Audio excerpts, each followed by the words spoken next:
Hi, good evening, నమస్తే. Please subscribe చేసుకోండి friends. ఇంకా 3 రోజులే ఉంది, తర్వాత నుంచి మంచి కంటెంట్ చేస్తాను. సో టాపిక్లోకి వచ్చేద్దాం. Voting order. అందరూ యూట్యూబ్ మొత్తం చూసినా కళ్యాణ్ కళ్యాణ్ కళ్యాణ్, కానీ కళ్యాణ్ లేడు. ఇది నిజం. ఓటింగ్ ఆర్డర్లో తనూజానే ఉంది.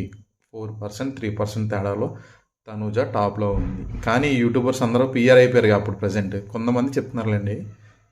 ఇప్పుడు రీసెంట్గా పెద్ద సోది యూట్యూబర్ కూడా 0.5 అని చెప్పాడు. ఒక అతను ఉన్నాడు 10 or 12 అనుకున్నాడు. అతను ఎవరు నమ్మడం మానేశారు. ఓన్లీ అప్డేట్స్ కోసమే ఆయన ఛానల్ చూస్తారు అంతే. సో ఇది టాపిక్ వచ్చి, ఫస్ట్ ప్లేస్లో తనూజ ఉంది, నెక్స్ట్ ప్లేస్లో కళ్యాణ్ ఉంది. నమ్మితే నమ్మచ్చు, లేకపోతే లేదు. సో ఇది నా థర్డ్లో ఇమాన్యుల్, ఫోర్త్ డెమన్, ఫిఫ్త్ సంజన ఉన్నారు. సో ఇది నా వరకు వచ్చిన update. Thank you so much. Like చేయండి, సబ్స్క్రైబ్ చేయండి, షేర్ చేయండి మామ.